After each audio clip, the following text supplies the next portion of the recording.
Hey, and good morning. Oh, it's good morning. It's not morning. It's afternoon. It is mid-afternoon here in Columbus, Ohio, where I am at Radical Vision. So thank you all for joining me. I really appreciate this. We've got a special guest coming on today. Obviously, we have a special time, so that is really good. I love to see that, and I love to see all you on here as well. So I can't tell you how glad I am to be able to have this time with you all. It's been great. You know, we talk so much about having our core beliefs, our core values aligned with our vision. It's really important to be able to do that because in our daily lives and what we do and how we walk around and how we interact with each other, it's got to be in alignment.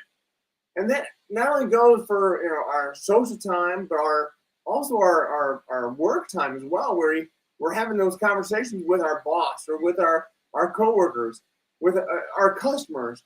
We want to have total alignment. That makes life so much simpler when you don't have to worry about being someone else.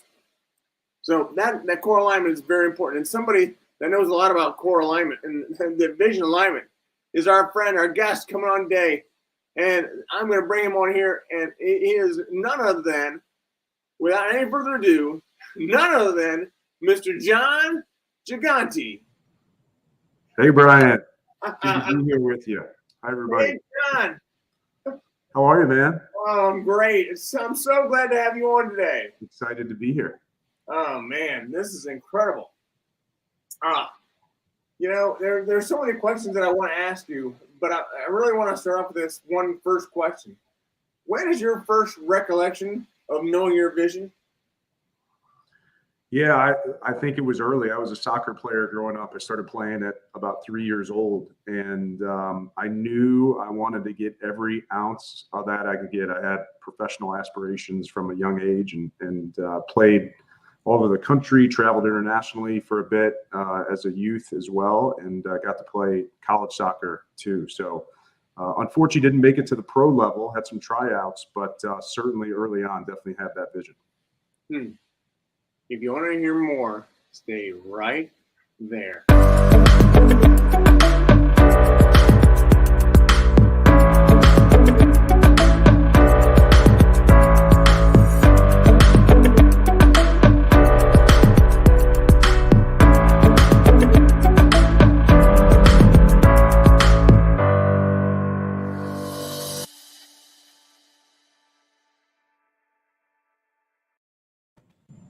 Jon, we're back. You've got such a great story. I love that. Thank you, man. I'm excited to be here with you. I've been watching this for like 2 years, so I'm glad you finally asked me to be on. I appreciate it. It's great to be here. Yeah. Oh, this is great. Now, your story goes well beyond soccer. Yeah. So tell us a little bit more about your story.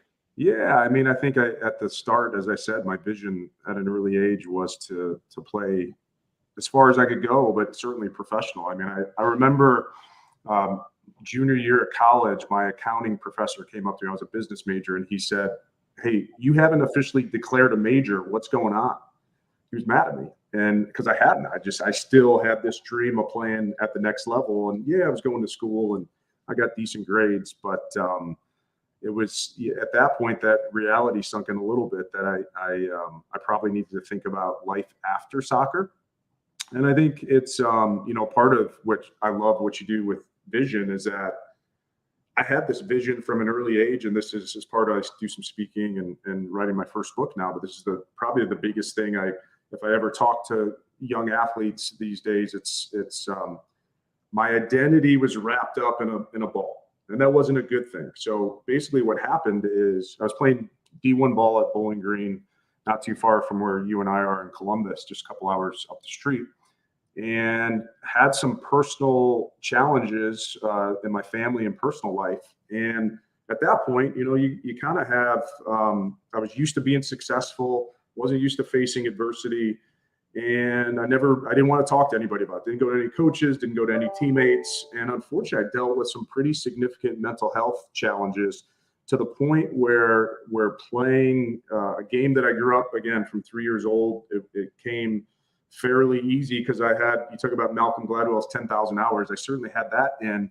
And I got to the point where I just couldn't perform on the field. And it was probably more of my head not being there, the headspace, and it became a struggle. Now, I still played, still was a contributing player, but I eventually lost my starting spot and went from being a pretty solid contributor to being just somewhat of an afterthought. So it was hard and led to some really, I would say, tough years. Again, that's why my vision was all in soccer until I realized there was more to life than a sport and a ball. Things started to change once I figured that I'm got a pretty deep faith here in the last few years, which has been very important to me to realize there's a lot more to life than sports or whatever it is, work, kids. There's so many idols that we put in front of us as human beings. It's just kind of how we are. And I think it's somewhat of a dangerous thing. Yes, absolutely. I would definitely agree with that. And I read your blog post today and how you have the acronym about SERVE on there. Yeah, cool. That was phenomenal. But I also hear what you're saying when it comes to doing other things for others. But there's also this aspect that you have something else inside of you, something else you're given towards. So, and that whole thing makes us feel different. So how does that make you feel? Yeah, I mean, I think it comes down to three things, really. I think if you can figure out your identity and purpose, whatever that is, and that correlates with the vision, and then there's two pieces to it. And thanks for reading the blog. It was about service, essentially. But we hear a lot about serving others, which is vitally important. But I also think you have to build yourself up enough so you are able to serve others. So, and that's what my book With Intentions, the premise of it is build yourself, so get better, this idea of continuous improvement. And there's a framework I have around that so that you can build into others. So I'm a sales guy by trade. I've been in the sales business and corporate sales for about 22 years. And frankly, I was somewhat of a selfish sales rep early on in my career and had some hardships with it. I got taken off an account, almost lost another big account, was kind of lucky to keep my job. And once I figured out that, all right, it's not about me, it's about adding value, serving others first. That's a huge thing. And my customers felt it. Sales became, I don't want to say easy, it's never easy, but was able to put a process into place where it was all about contribution, adding value. I was always a relationship guy and could build relationships, but that's just part of the equation. You need to certainly add value with it. And so, but this is a key distinction. So yes, it's serve first, but it's also put yourself in position to serve, right? So, whatever you need to do, everybody's a little bit different. It could be anything from waking up early and having some quiet time. For me, it's reading scripture and doing devotions to start my day. That's a key piece for me. To reading books, to going for a walk, to spending time with your significant others or your kids, whatever that is. You got to find out what works for you. The habits and rituals that you can put into place are vitally important. Yeah. Is this the title of your book, With Intentions? It's With Intention, so no S at the end, but that's okay. It's close enough. Okay. Hey, I'm all about getting it right. So I love it. This is like real time. We will do it. Oh, that's still the wrong one. So let me see. We'll get it. You're good. All right. There we go. So I think I did that. I got one eye, so that's what I always go back on. No worries. Let's see here. So there you go. I got it. Now I even got David Avern's golf.com up there. Sorry. It's all good. Well, yeah, no, I agree. You're spot on. So What do you think the biggest factor was in your success? Never giving up. I mean, and look, I also too, it's this idea of a work in process or work in progress, whatever you want to call it. I think we're all inherently built to be perfectionists in a lot of ways. And it's something I battle every single day, even with the book as I'm in the editing process now. We were talking a little bit before the show. But I think it's grit, right? It's fighting through stuff. It's embracing imperfection, right? So there's that work in progress. And then I had a chance. I'm sure you've heard of James Clear, who wrote Atomic Habits. It's an uber successful book. I met James about 10 years ago at a conference, and we became friends. And he lives in Columbus, so not too far from us. But his work, and he's not the first one to talk about it, but this whole idea of 1% better, this whole idea of process over outcomes has been huge for me. So I've been able to, and having the sports background, I get it. I get the idea of training and putting in the time and investing, but I never really understood it, if that makes sense. Like I just did it because it's all I knew from a little kid on. I just would show up to practice, 5-6 days a week and play games, and I got good at something, and it was great. But I was never really truly intentional, I don't think, about it, doing the extra stuff. So give you an example. I never ate well, and things have changed in the last 25 years, but college, I was out partying, was eating like crap, right? I mean, it's just not putting myself in position to perform on game day. So then that coupled with the mindset stuff just absolutely crushed me. And then again, when you're not performing on the field, something you're used to it coming easily, it gets hard, right? So that's something I keep in mind every day. And one thing that, again, I learned from James, and if your audience, I'm sure plenty have read Atomic Habits because it's the #1 book in the world now, but this idea of, he talks a lot about identity, and if you want to be a writer, just write today. If you want to be someone that works out and let's say you're overweight, go walk for 5 minutes today, and then do it again tomorrow, and then the next day, and then the next day. It's this whole idea of your habits becoming more of your identity, about who you're going to become, which I love. So that's, his stuff's been an inspiration to me because I've been able to put it into play personally in my family life, with my kids, I lead a sales team now, as well at my company. So we talk a lot about this all the time, right? What are we doing today? What seeds are we planting for the future? Yeah. So you're a leader now. That's incredible. Yeah. Thank you. You always were a leader, right? Say that again? But you always were a leader though, right? Yeah, well, I think we're all leaders, and I think we're all in sales. Every single person in this world, right? It comes down to influence. This is what if I ever am talking to a group and say who's in sales, and you could insert who's a leader here, and only like 20% of the room raise their hands. I always say everybody should raise your hand, right? I think that's what you're getting at. I mean, everybody influences, and the best leaders and best salespeople, doesn't matter what your title is, right? You lead from where you are. Yeah, absolutely. No, that's awesome. So, and this is the title of the book, right? Atomic Habits. Yeah, that's James' book. Absolutely. Yeah, it's a game changer. It's really good. I've never met James Clear. Could you connect us? Absolutely. Yeah. That would be phenomenal. He's got a couple of young kids now, big guy, but absolutely happy to. Oh, cool. Thank you. Yep. Yeah, that'd be great. You've connected me with other people, and I still have those connections as well. So yeah, cool. Yeah, awesome. You're phenomenal. Thank you. Of course. So let's see then. What would you say are some of the obstacles or challenges you're still working on? Yeah, it's kind of funny. It's like this intentionality piece for me it's an everyday thing. It's not. And that was the other thing I would say I've learned through this process of research and being surrounded by a lot of these types of folks is that I don't know if you ever truly arrive. I don't really love that idea. I think it's always, my dad used to say, even when I was growing up playing sports, especially soccer, there's always someone out there outworking you and someone out there better than you. He didn't say it in a negative way. It was just to motivate me to keep working at it.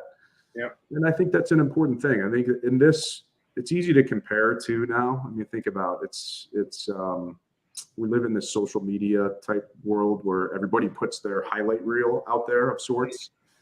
And it can be hard, especially for the younger generation that we didn't grow up in this, Brian, right? Like we didn't have to get on our phone and see what everybody else is doing. And right. You know, there's people going on spring break now and they're on the beach and I'm not there. You know, it's easy to get down on yourself, I would say. Mm-hmm. And so that to me, I know I'm kind of a long-winded answer, but I think too, this is a really important piece because I don't know if have you seen the Harry Miller stuff that just came out at Ohio State, the football player? No. Harry Miller just basically retired from college football. Really? Because of some mental health stuff he's going through. Yeah, you have to Google. He was just on the Today Show this week. He wanted to kill himself. And he went to Ryan Day at Ohio State, and thankfully Coach Day and the staff helped him through it. And he's decided not to play football anymore, and he's going to raise awareness for mental health. And it's such a courageous thing. I'm so impressed by him. But as part of my research for the book and me coming to terms with my own challenges and trying to figure out how I can help people, I came across a stat that was mind-boggling. It's this: there's 800,000 people throughout the world that commit suicide every year. And I'm a math guy, I'm a stats guy, so as soon as I saw that, it kind of hit me hard, and I said, man, how do I bring this down a level to really comprehend it? And it basically equates to, if you divide it by days and hours, it equates to about 90 people an hour, and it's about 1.5 people every minute. So we're going to be in this conversation for 45 minutes. It's probably 60 people on average, right, throughout the world. It's a heartbreaking stat. And for me, it's allowed me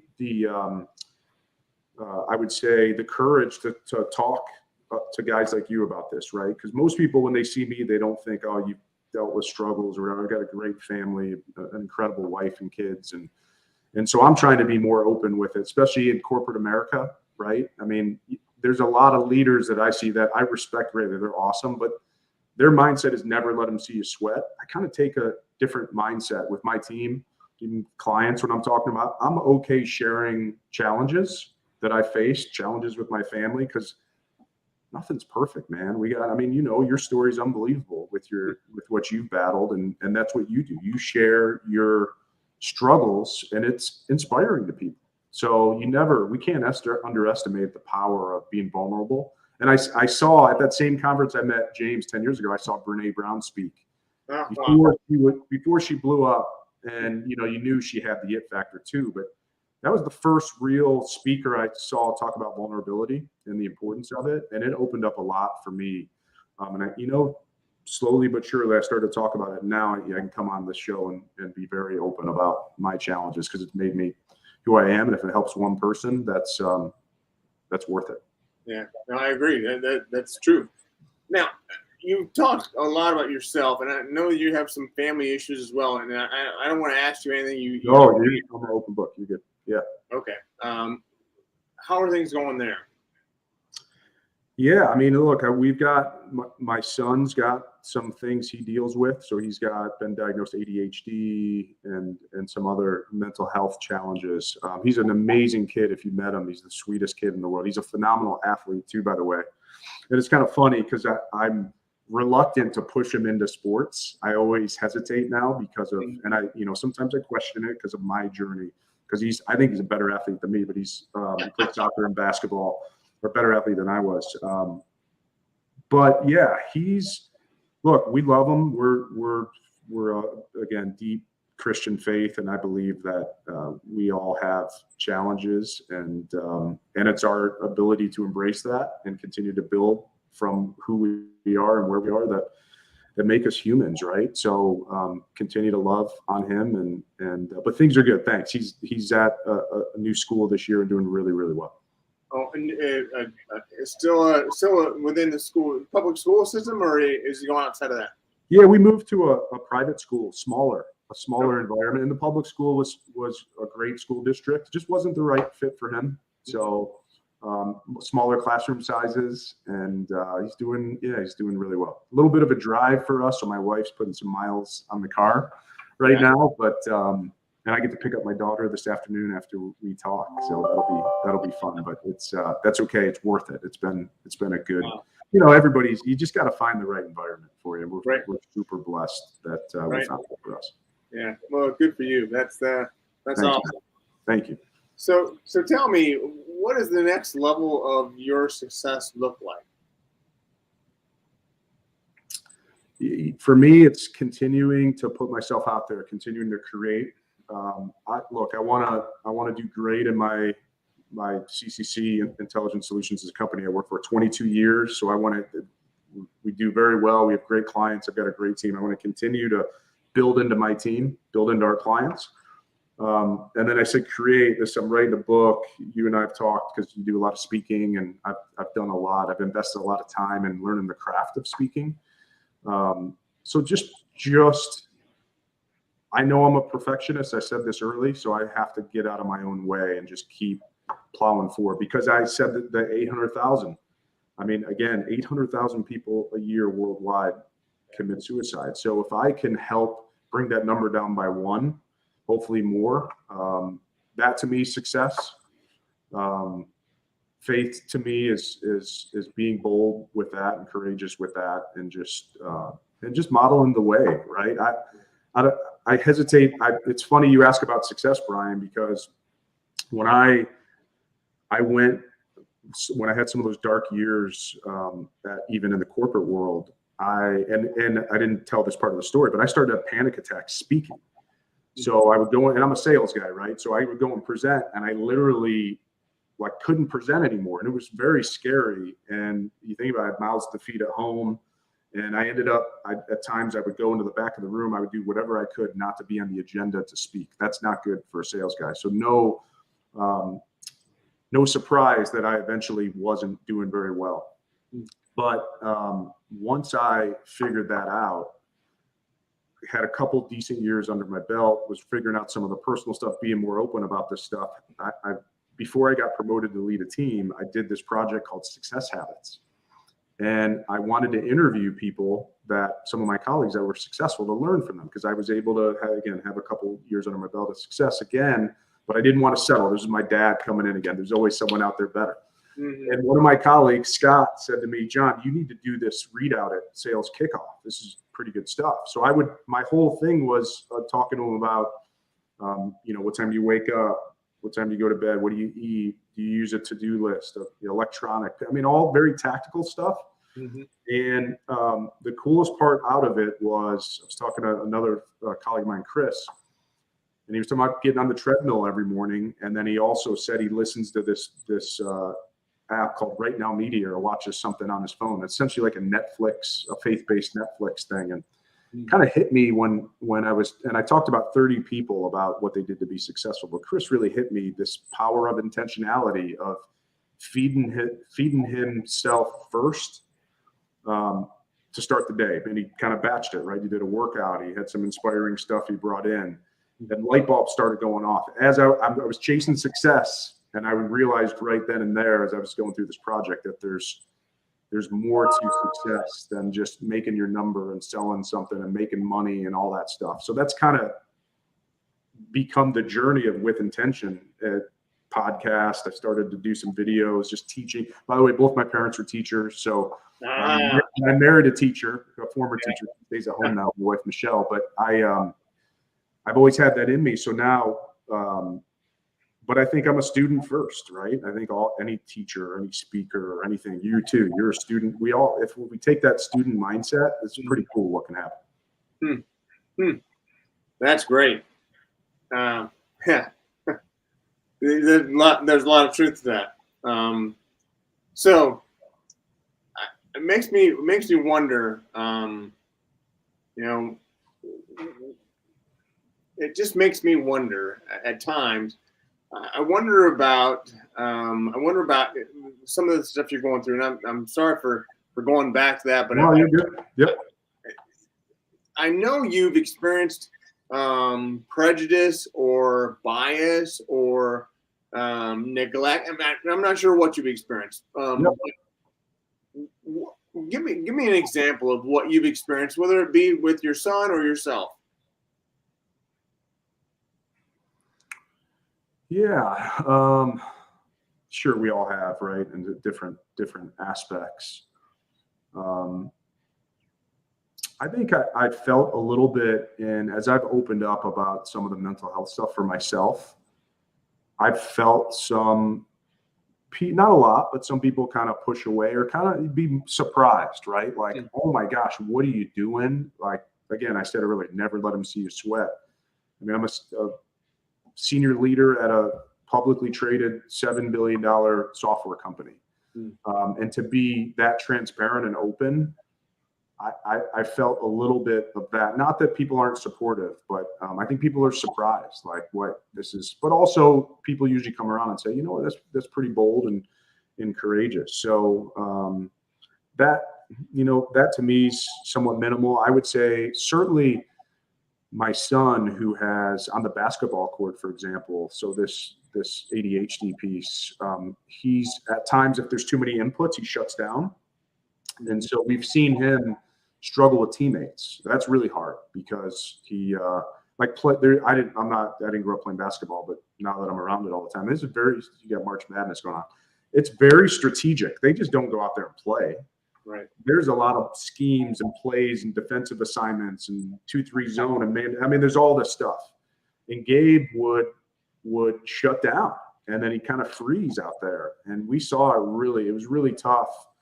He left one of his teams last year and just ended up playing rec basketball, which was the best thing for him at the time. And look, I want him to have fun. I want him to be a great leader, embrace that piece of it. But the good news is at his new school, he's playing and doing really well.